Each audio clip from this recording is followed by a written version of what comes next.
shoot, I said as you claim it. It's that Xbox, spin the block, his legs slide. Fast talker, no riddling, moonwalking, selling moon rock just to make dividends. You in traffic with family? That much making a portrait. Gun kick back, not grannies from porches. David on the scene, you know that it's scorching. What's a man with king? No response to the saying, advancing the line, advancing the payment. You front the game and shoot, I said as you claim it. You already know the time, told my boys to hold the line. We gon' shoot it out in seconds, leave you posted like a vine. Bow your head down to the king, leave your roses at the shrine. We stay ready for the war, just need the king to drop the sign. Say what you running from, what you running from. I'm with my team, we bleed green, that's what you wanted, huh? Say what you running from, what you running from. I'm with my team, we bleed green, that's what you wanted, huh? This what you wanted. This what you wanted, huh? Peace and blessings. Welcome back to Xbox Frontline News with your boy, the King. Now, we got a chance to hear about Xbox and, well, Microsoft lay off X amount of workers. And we're going to get into that, and we're going to get into the whys and the hows and what we feel is going on. And we're going to talk about that stuff. We're going to talk about the studios. We're going to talk about the stuff that closed. We're going to talk about the stuff that is there, isn't there, the rumors, all that stuff. Why not, right?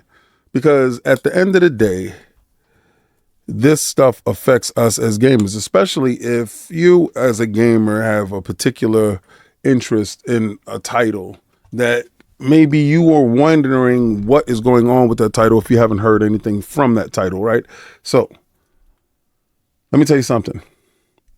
This is the holiday weekend. And in this holiday weekend, the videos will be dropped at different times and spaced out in manners that aren't conducive to what my normal schedule is. But if you're an Xbox fan, you have reached the ultimate Xbox channel. Your favorite Xbox guy, giving you the Xbox news with that Xbox biasness. Because I'm going to tell you right now, man, the news out there be rough on Xbox, and we just don't do that over here. But again, we're going to keep it grounded, but we're going to deliver the news from reputable sites. You know, some sites is out of pocket, bro. Some sites are so out of pocket. But yo, let's get to this, because this needs to be talked about, because a lot of people probably don't get a chance to watch my lives, even though I talked about this live already. So let's see, right? You want the video? Get the video. Now, we know in recent days, Microsoft and Xbox has suffered a ton of layoffs. Now, and the reason why I include Xbox in a lot of my topics, and when I'm talking about Microsoft as a whole, the parent company, is because we are a video game channel and we only really care about the video game aspects of everything.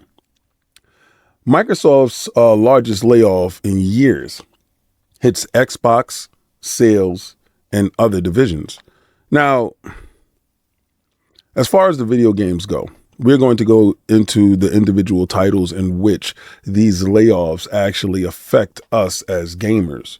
And in a sense that we're going to give a breakdown on what we feel that is, is hurt in these, games being shut down. But to give you a basis on what we're talking about here, Microsoft says it's laying off around 9,000 workers. Now, that's an estimate of what people are assuming that Microsoft is laying down. It's really 4% of what last year's workforce is. So people get that to be amongst 9,000 workers, right? So, the tech giants send out layoff notices Wednesday that will hit the company's Xbox video game division and other divisions. Among those losing jobs are 830 workers tied to Microsoft's headquarters in Redmond, Washington, according to the notice sent to the state. Microsoft said the cuts would affect multiple teams around the world, including the sales division, part of its organizational changes needed to succeed in the dynamic marketplace. The company won't say the total number of layoffs, except that it was about 4% of the workforce from last year. So remember, I'm going to give you everything based off of real news, not gaming websites, not websites that are skewed to give you a message that is in favor of Sony or Nintendo or something like that. I'm going to give you actual business websites that are going to give you this, because this is AP News. And this is a reputable site in which we can get the cohesive thread of what actually is the matter. And I told y'all before that AI was a bigger reason, but I'm going to give you this article here, and then we're going to talk about it in the post synopsis. Xbox will follow Microsoft's lead in removing layers of management to increase agility and effectiveness. This is what Phil Spencer sent out to the teams that were being let off. Now, remember, I told you this is a long holiday weekend, so they put out the news on Wednesday. So anybody who was planning vacations and stuff like that or doing something elaborate, they found out that they no longer had a position in the company. So that means you can either cancel your trips or whatever that you needed to cancel in order to save your money and make some type of plans. So that way you don't ever have to, feel like you was left out in the cold, even though regardless to what, people are left out in the cold, right? So until now, the biggest layoff, Xbox layoffs, was in May when Microsoft began laying off about 6,000 workers. That was nearly 3% of its global workforce and its largest cuts in more than 2 years. The cutbacks come as Microsoft continues to invest huge amounts of money in the data centers. Remember when I told you that they were upgrading their data centers and they were upgrading their cloud services and they were changing everything? I'm going to break it down for you. Microsoft continues to invest huge in their data centers. Specialized computer chips and other infrastructures needed to advance their AI ambitions. The company anticipated those expenses to cost it around $80 billion in the fiscal year. Its new fiscal year began on Tuesday. See, years in video game sense or in the tech sense aren't held in calendar sense. Like you think from January to December, that's one calendar year. And that's not how it works in the tech world. It's like in the middle of the year, which is kind of weird to you guys, but in the tech world, it's how it goes. Microsoft just last month cut 300 workers out of its Redmond headquarters. And on top of that, nearly 2,000 lost their jobs in the Puget Sound region in May. Most of them were software engineers and product management losses, according to information it sent to Washington for the state employment officials. See, now this is all from the database that they send out to the official workers. Microsoft Chief Financial Officer Amy Hood said in April, earnings called that the company was focused on building high-performing teams, increasing our agility by reducing layers with fewer managers. I'm telling you exactly this. If you don't meet a certain metrics that the AI put forth, if your number is not at a certain number, you're gone. The company has repeatedly characterized its recent layoffs as part of a push to trim management layers, but May focused on cutting software engineering jobs has fueled worries about the company's own AI code writing projects, which could reduce the number of people needed to program work. I've told you this a number of times, and this is the reason why these layoffs has happened. Microsoft CEO Satya Nadella said earlier this year that maybe 20% or 30% of the code for some of Microsoft code projects are probably all written by software. I'm telling you. The latest layoffs, however, seem to be centered around slower growing areas of the company's business. They are focused more on AI and cloud and next generation Microsoft and really looking to cut costs around Xbox and some of those more legacy areas. I think the overhanded years that Microsoft has provided for these areas, they can't do it any longer. We're going to get into the cuts in the studios. Nadella and the team is making sure that they're keeping with the efficiency, and that's the name of the game in Wall Street. The trimming of the Xbox staff follows Microsoft's year-long expansion of the business surrounding gaming, accumulating in 2023 with the $75.4 billion acquisition of ABK. The California-based game maker of the hit franchises like Call of Duty and Candy Crush. And before that, they spent $7.5 billion for ZeniMax. Many of those studios and games, which have locations across North America and Europe, were struggling with layoffs Wednesdays, according to social media posts for employees who lost their job. I'm going to tell you exactly in the post why all of this has everything to do with AI. Now, a little known studio that you might not know that lost out on Wednesday when the cuts was made was, John Romero and Brenda Romero's studio, Romero Games. They were working on a first-person shooter game from Bethesda, and they were being funded by Microsoft to get this game across the boards. Now, we don't know how long this game was in development. We don't know what was the name of the title of the game. I guess games that couldn't reach whatever goals needed or metrics needed to actually be sustainable, or they didn't have a complete roadmap, was actually canceled. I mean, this sucks because I like John Romero's movies. He did drop a game back on the Switch called, Empire of the Sun. And it did have some deliverables from the company. So we don't know much about this game, but it was being done through the Bethesda division of Xbox. And maybe the game didn't internally meet the metrics, but this is one of the games that was actually canceled. Another game that was being canceled, that has been canceled, is a game that you had no idea what the game was, but it was an Xbox MMORPG, and that was being done by ZeniMax Online Games. It was from the developer of Elder Scrolls. They said it was going to be something like Destiny, but similar to Blade Runner with a science fiction noir aesthetic, and had a heavy emphasis on vertical movement. Players was allowed to double jump, air dash, grappling hook, wall climb, fly around buildings. An internal demo said that it was impressive, and the developer was targeting a 2028 release. The vertical slice of the game was so impressive, in fact, that Microsoft boss Phil Spencer had to have the controller taken away from him when he tried the game in the meeting. That can continue executive said something in those words. Listen, that's conjecture. We don't know. But they said, the game had some praise, and, just 4 months later, Blackbird is canceled by Xbox.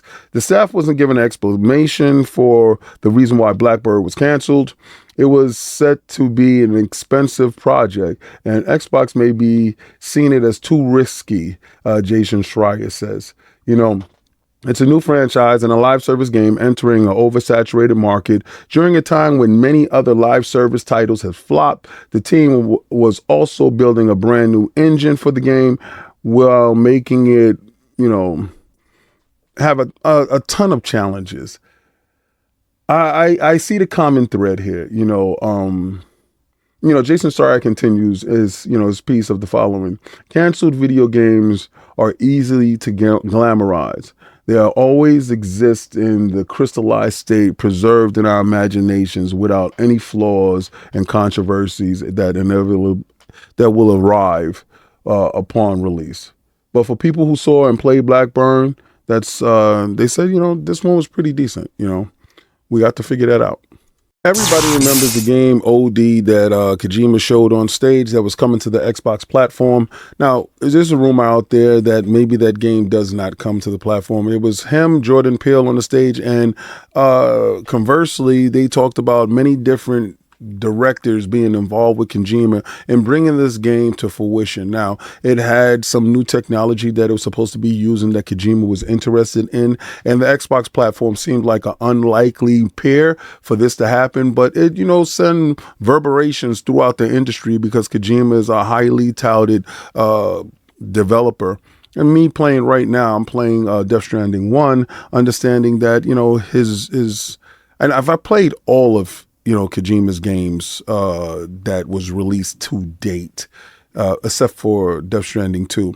So I'm in the middle of playing Death Stranding 1 because I wanted to give it the proper reverence, and then go to play Death Stranding 2 after I'm finished. But to get back to the topic of OD was a project that was supposed to be coming out for Xbox. I think Xbox, and apparently the rumor is that during all the layoffs and everything this week, that deal or whatever deal was in place for the funding from Microsoft and Xbox to see OD make it over the finish line, I think that deal is up in flames. Now, it quite possibly is just a rumor.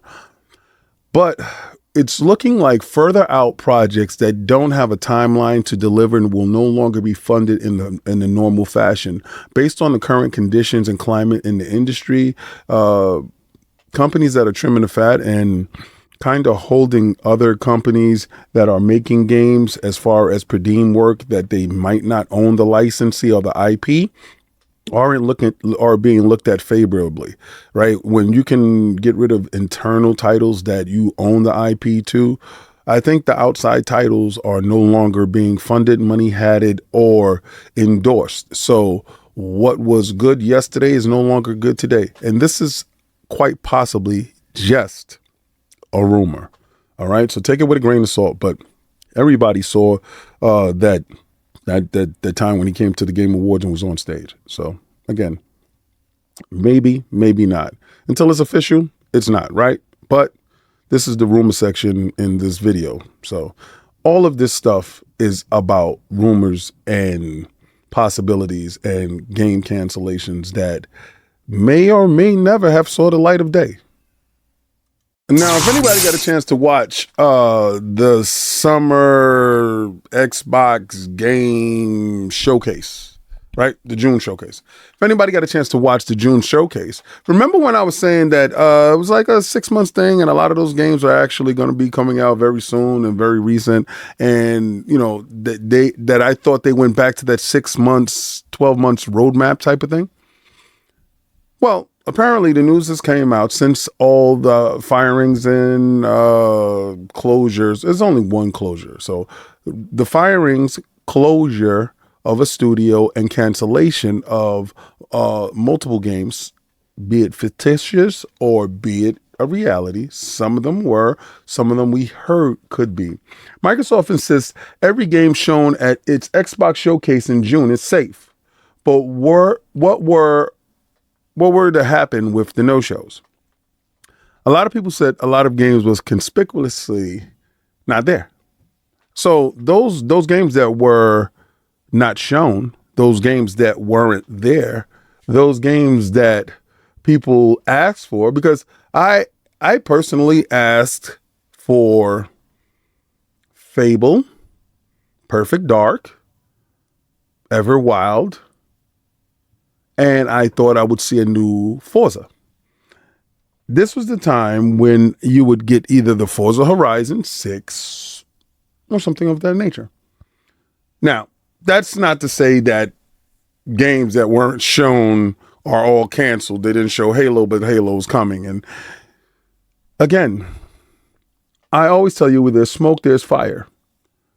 And where there's fire, there's bound to have people that will get burnt. So again, go back and watch that show. And if you see stuff that's not there, that you've heard it's canceled or something of that nature is happening, well, remember, where there's smoke, there's fire. So you have 4% of the workforce totally being eliminated.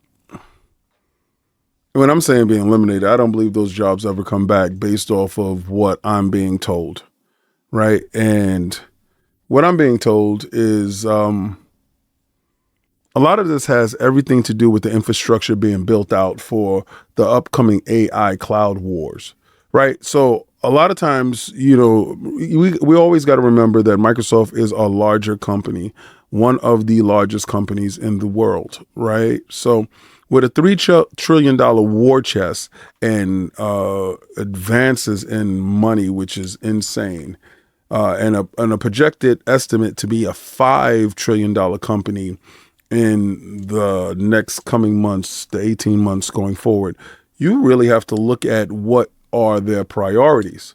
Well, Satya Nadella, his priorities are in the AI and the cloud. Hi there. Today, I'm really thrilled to share a very major milestone for Copilot. We're introducing Microsoft 365 Copilot Chat. This is a big step forward in making AI accessible to every employee in every business. It's not just about having access to Copilot, it's about unleashing a swarm of intelligent agents to supercharge your productivity and unlock the full ROI of AI. Copilot Chat includes 3 key features. First, it's enterprise-ready chat with web grounding. File uploads, it's all included for free. Second, you get access to agents right in your workflow and the ability to create your own agents. People often mystify agents, but I think of it like creating an Excel spreadsheet. Building agents should be as simple as that.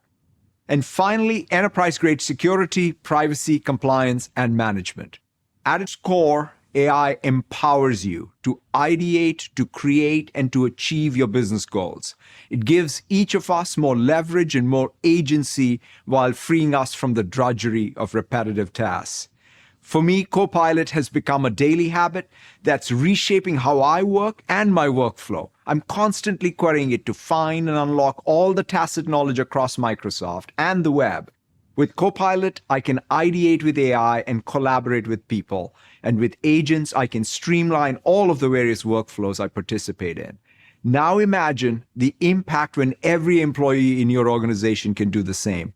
That's the scale of what we're talking about. And of course, when you combine that with Microsoft 365 Copilot, our best-in-class AI assistant, it truly transforms work for yourself and your teams. Thank you so much. Out. This is where he's seeing the most growth. Now, if those that don't know, right now, Microsoft is in a large tug of war with OpenAI. OpenAI wants to take its his company public. That's Sam Altman.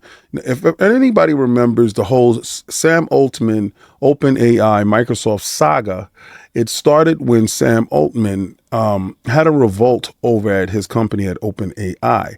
And his company accused him of being underhanded and shisty in some aspects and kind of removed him from the company. It was a revolt. And Satya Nadella came in and immediately hired Sam Altman. Company OpenAI thought that wasn't a great idea, especially with all the knowledge that Sam Altman has. And Sam Altman, and it was a large set of team that went with Sam Altman. Ultimately, they came back to OpenAI, and he was able to run his company, his business, how he was supposed to run it, and also removing the dissenters that was in the ranks. But what Microsoft did at that time with Satya, gave $1 billion to be on a shadow seat on the board. That seat was offered to other companies. But they ultimately recused themselves when they came in with a contract from Microsoft for OpenAI. And in that contract, there's a lot of language. And in that contract, the language states that if OpenAI ever achieves AGI, Microsoft has a stake in that. AGI is the advancement of AI, right? It's advanced AI. It's advanced general AI. It's that's the step that we don't want AI to get to. But I believe, like many believe, that Sam Altman was cultivating that, and that has been achieved. And Microsoft and Sam Altman are on a point where Sam Altman wants to get out of the contract, and that contract is not going to be getting out of, trust me, not by Microsoft. Microsoft wants everything that they put their money into, and Satya understands this file. Now, I know y'all like, what the that got to do with this part here, right? What does that have to do with Xbox, right? Right. So this is what has to do with Xbox. Now you see all those cloud servers that's all across the world, the Azure cloud servers. Remember when I told you they were upgrading it? Now the byproduct of upgrading it is you upgrade the streaming cloud technology that is for Xbox at the same time. Now, Xbox, if you notice, Xbox Next hardware, they keep talking about Xbox PC, Xbox this, a kind of synergy or a unity of the console, cloud, AI infrastructure going forward. There's an edict inside the Microsoft building that AI is instrumental and damn near mandatory, and I believe it's mandatory, for all employees to be using Copilot, right? So they can build Copilot up to be stronger than any AI that is out there. So at this moment right now, they're building the rivals to the rivals that's are out there, along with ChatGPT, along with the Chinese one, I think it's like Mindshare or Mind's Eye, something like that. And then you have Grok. Those all large language models are learning at an exponential rate. I think Elon has upper hand when it comes to this. But back to where Xbox and everything comes in.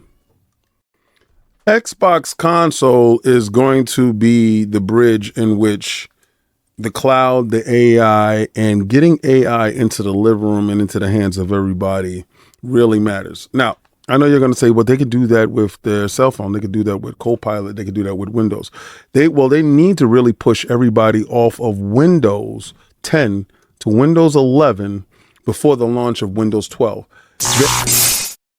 100 years from now, we're going to look back on this moment and say that was the beginning of the truly digital era. You know, in the past 3 years, we've seen and experienced the biggest changes to work in our lifetime. We also have seen a proliferation of data and apps and time spent in meetings. The patterns, the practices of work, they've kind of turned us all into clerks. We have to service an inbox before we can ever get to creating something that's exciting. AI is going to free us from a lot of those mundane tasks. It's your real-time collaborator that helps you answer questions, complete tasks, and do your day-to-day work more efficiently than ever before. The whole concept of creation is flipped, where instead of staring at a blank canvas, you give a human prompt, and suddenly, boom, within a second, content has been created for you on your canvas. It can help me more quickly do the things I don't love doing and actually do them better. And it can inspire me to create new things. You can give the model a meeting transcript and understand the key points that were talked about or get the action items. That's like the first step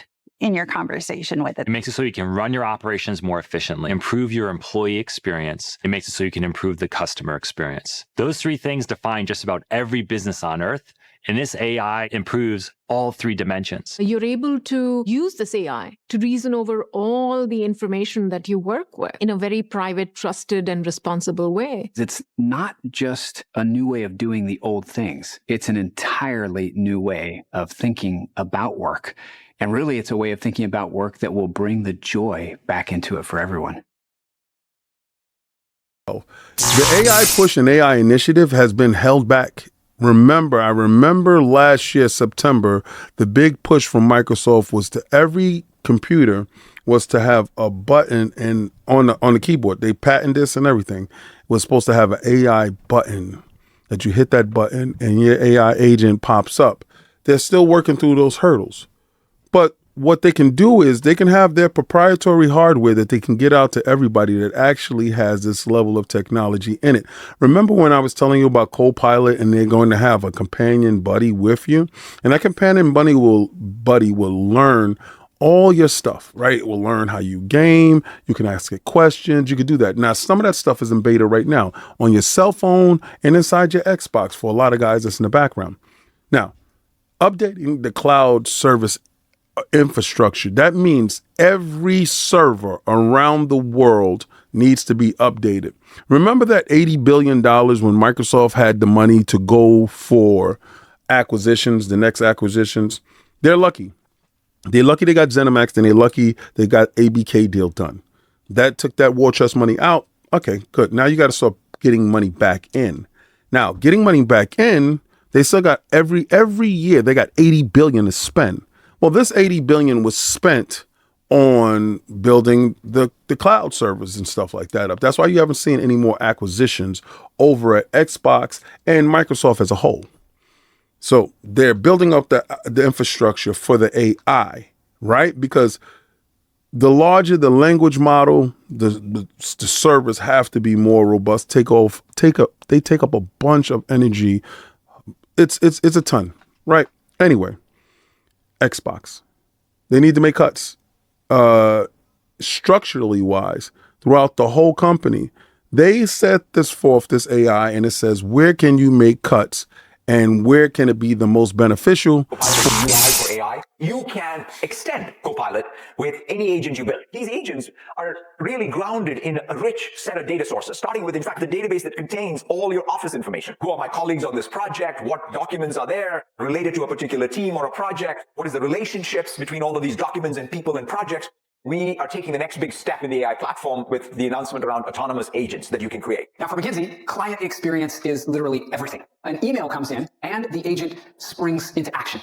It will begin to parse out the email, moving through the ambiguity of human language to find out what the engagement's about, to check the engagement history, to also map it to their industry standard terms, to try and find the right person to take the next step within the firm. You can set it to look for events across a whole wide range of systems, sitting there working for you 24/7. We can see that it's worked on over 1,300 engagements, and there are 33 in progress. McKinsey in its trials has shown that it can reduce lead time by 90%, reducing administrative overhead by 30%. What we envision is an orchestration layer, just a bunch of agents that can be out there helping individuals, teams, and entire functions to streamline and automate their processes, no matter what industry they're in. You design and send these copilots out to work in Copilot Studio. You interact with them. For the company, what division is lacking? What is slacking? What is holding productivity back? And that's what they did. So again, you remove the human element out of it, and then that happens. To get to where Xbox is, Xbox itself suffered for us the most, right? Not Xbox didn't lose 9,000 people. Microsoft lost 9,000 people. Xbox probably lost maybe 1,000, right in there. Not mitigating loss. I'm just telling you what it is. Now, and my rough estimate was 2,000, and that was kind of stretching it. So now when we're looking at the loss and the closures, we're looking at closures to the extent of the initiative, the AAA productivity developer house that was supposed to house all these wonderful minds, and these games was going to come from that. And out of that project, the Perfect Dark project, and then you had the Everwild project that was directly linked to those, to the initiative. We also had recently 343 remove a lot of the people from 343 with the turmoil going on over there, and renaming it to the Halo. So you could say that they closed 343, but they opened up a new studio. We don't know what the initiative turns into. You don't have a development house or development company or development team, and you just break down it structurally wise and don't add something to it. We don't know what the add to it is. But what we do know is the initiative as a project, as a theory, as a thought, as a concept is gone. And I don't believe Microsoft even works in that capacity, in that manner any longer. I don't think Xbox, beholden to what Microsoft's strategy isn't operating in that manner. If projects can't be done from a 3 to 5 year status, I think honestly those projects will be canceled. Anything that goes above those years, they will give a strict evaluation, then they will give a strict assessment. Can this project get to market by the 6 months? And if that answer is no, then it's a no-go. And also, I think right now, titles, consoles, it has to be a triple threat title for these consoles. And when I'm telling you a triple threat, I mean you have to be able to make money in the beginning, post, and where else can we place it to do beginning and post launch, right? So if a title doesn't fit certain criteria, I think those titles are actually DOA, dead on arrival, right? With titles like Perfect Dark and titles like Everwild being to the best of our knowledge, canceled. And then you look at the ZeniMax Online title, that title being, we never saw it, Blackbird, canceled. There's a ton of titles that never make it to market all over the industry, and Microsoft isn't one of them, just one of them. Microsoft is just part of the industry. Xbox is part of the industry. The industry as a whole is at a low. Like we just recently saw PlayStation cancel their whole games of service lineup, right? with the one game of service that is left in the wind right now, which is Marathon, which seems to be something that nobody wants. They pushed that back indefinitely and removed marketing from it. So again, that title is defunct, to be honest with you. I'm pretty sure at some point we're going to get a cancellation on that title. The industry is moving into a different space, and the space is AI cloud. Now, when I'm saying AI cloud, don't think that your console is going to be an AI cloud console. No, it is going to have a large aspect of the AI cloud infrastructure. The cloud being more robust power. Right? Because the leverage, remember the leverage that I was telling you, that leveraging each machine against each machine, and that was with Crackdown? They were forward thinking. Remember, this console that we're going to get from Xbox right now is the console that Bill Gates actually wanted us to have. And that console is the console that is an actual Xbox PC hybrid that is going to be able to buy one copy, play that one copy on any place Windows is. Game Pass is the vehicle, Game Pass is the platform to get you into the ecosystem. While game prices rise, Xbox will continue to offer the service at a price. Xbox and Microsoft is a service company, software company that actually has hardware. Yeah, they're a third-party company with first-party hardware, with third-party hardware. They're $1 trillion company. That's a triple threat. Now, they're able to operate in the manner a lot of people aren't able to operate in. Forza. I really need to talk about Forza because, again, I like Forza. The last Forza Motorsports that was actually released, Iron Lords were able to go see it, talk about it in New York City. We were there with a couple of people and got the chance to have the interview and talk with the heads over at Forza at Turn 10. And to hear that 50% of the company or 50% of the developers over at Turn 10 was actually either let go or switched to different projects, it's kind of disheartening. But I also understand that as a game of service, Forza Motorsports needs to meet certain metrics. And if games don't reach that certain metrics, it's impossible. Now, the first Forza Motorsports games were standalone games that you dropped and you got some DLC and stuff like that, right? But then you got to look at it. During that same period of time, Forza also released Forza Horizon. That's being taken over by Playground Games. Now, that title is far-reaching and has a greater audience than Forza Motorsport, right? So when you look at it, a game of service that needs constant maintenance, that needs constant everything, which is the greater game of service? You have a duality there. And in that duality, Forza Horizon wins. So Forza Horizon, being that it's in multiple places, that game is about to launch on the Switch at some point in time. They're going to talk about that. That game is on the PlayStation, and that game is on the Xbox, and that game is on PC, and that game is making its money hand over fist. Whereas you have Forza Motorsports that is just on the Xbox and just on the PC. And I don't think it makes sense to drop it on the PlayStation. So therefore, you cut off revenue stream.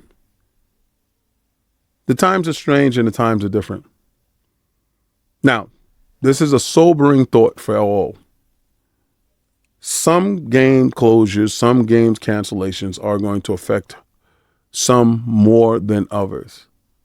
And we have to realize that in this business, it's a cutthroat business. A lot of games make it to market and suffer. These companies are no longer in the losing money phase. We see that with the rising cost of consoles. We see that with the consoles right now supposed to be half the price that they are, and they're almost at the end cycle. The series consoles are at their end cycle because the new console comes out next year. We have a new console launching in October. And if you really want to buy a Series X and S, you can probably get them inside the stores, but the majority of the time you're going to buy them direct from Microsoft and Xbox store. So you're seeing them closing down, ramping up, and building up to give you what they expect to be their future. Now, a lot of times people think that Microsoft is getting out of the business and Xbox is getting out of the business. No. They're positioning themselves to be exactly what they wanted it to be from the beginning. an Xbox PC hybrid machine that is able to play games all over the place with dual entitlements and cross-play, cross-progression, cross-saves, cross everything. They want that one game to span all over the place. And if you don't actually have the game and you're in the ecosystem with Game Pass, well then that's where you save. They ultimately want you inside Game Pass. I believe by next year, games will be $90. Games at this point is really 100 and some change, because when you look at the buy it early and the packages and all that other stuff that goes along with it, those games prices is insane. Right? So again, they had closures. They had redundancies, and they try to mask it behind everything else. But you can't mask what the real problem is. You took money. You borrowed from Peter to pay Paul. You took money from all over, and you cut costs from all over just to make AI, which where everything is going, the leader in your company. I told people before, AI will be the absolute demise of a lot of things. This is no different. Well, this is Xbox Frontline News. If you liked anything here, please like, follow, and subscribe. Hit that notification button because I drop videos daily. Now, right now, we're on holiday, and you're going to get videos at different times, at different structures and different patterns. But stick with me. We'll be right back to the norm on Monday, giving you videos at 8:30 p.m. Eastern Standard Time. But until then, I'm going to do like I always do, and I'm going to tell you to do like I always do, and play where winners play and players play to win. Try to play the Game Pass.